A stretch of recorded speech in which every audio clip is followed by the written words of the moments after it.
자원의 문제고요. 이 요구도에 비해서 이 자원이 워낙 부족해지는 현상 때문에 재난이라는 게 정의가 이루어지고 있습니다. 감염 재난도 저희가 대구 상황에서도 우리가 경험했듯이 의료의 어떤 수요가 상당히 어려움을 많이 겪었었거든요. 감당을 못하는 상황까지 발생하는 거죠. 그런 거를 우리가 재난이라고 얘기하고 심각 단계였던 거를 우리가 알 수 있었던 겁니다.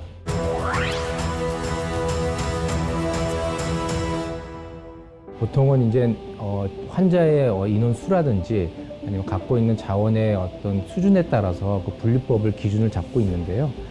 우리나라에서도 4단계로 나눠서 재난을 분류하고 있습니다.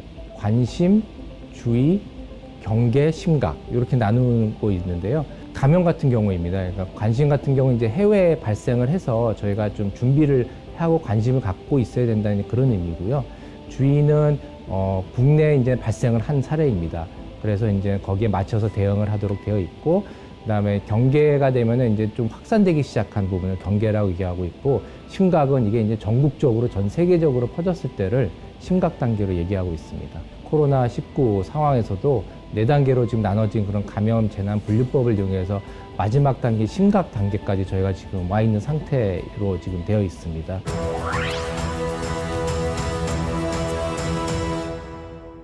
어떤 응급 상황에서 환자의 이제 우선순위를 정하는 걸 우리가 중증도 분류, 트리아지라는 표현을 쓰고 있습니다. 평상시에는 가장 시급한 환자, 그 한 명의 환자를 위해서 상태를 먼저 평가하고 그 환자에게 우선순위로 진료를 시행하지만, 재난이 발생해서 다수의 환자들이 있을 때는 다수를 생존시키기 위한 방법으로 중증도 분류가 이루어집니다. 결국 자원의 활용입니다. 제한된 자원을 가지고 일반 환자를 비롯해서 재난 환자까지 문제가 안 되게 진료가 진행돼야 되기 때문에 어떠한 환자한테 어떤 자원을 우선적으로 활용을 해서 진료를 해야 될지를 결정하기 위해서 그 분류를 먼저 시작을 해야 됩니다.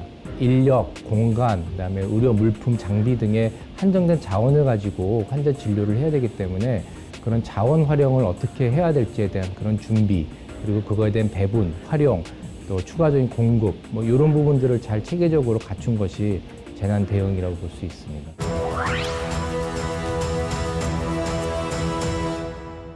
결국 준비는 훈련으로 다져질 수밖에 없는 거고요.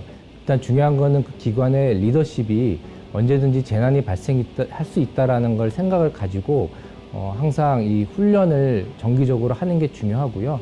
그 훈련은 지휘 체계를 확립하는 부분이 제일 중요하고, 그다음에 지휘 체계를 통해서 자원의 활용입니다. 인력, 장비, 그다음에 공간을 어떻게 더 지금 현재 진료 시스템에서 확장해 나갈 것이에 대한 그런 계획을 세우고, 그 계획을 자꾸 훈련을 통해서 테스트하는 과정이 있지 않으면은 갑작스럽게 재난이 발생했을 때 상당히 어려움을 겪을 수가 있습니다.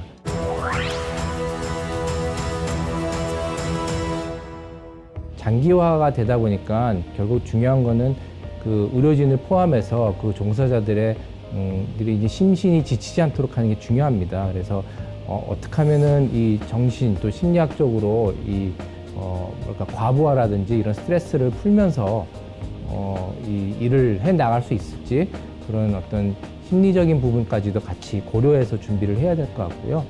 가장 우선적으로는 실제 내가 갖고 있는 자원이 무엇인지를 좀 파악을 먼저 하고, 그러고 나서 거기서 부족한 게 무엇인지 그거를 정리를 한 다음에 그거에 따른 체계를 준비를 할 수밖에 없을 것 같습니다.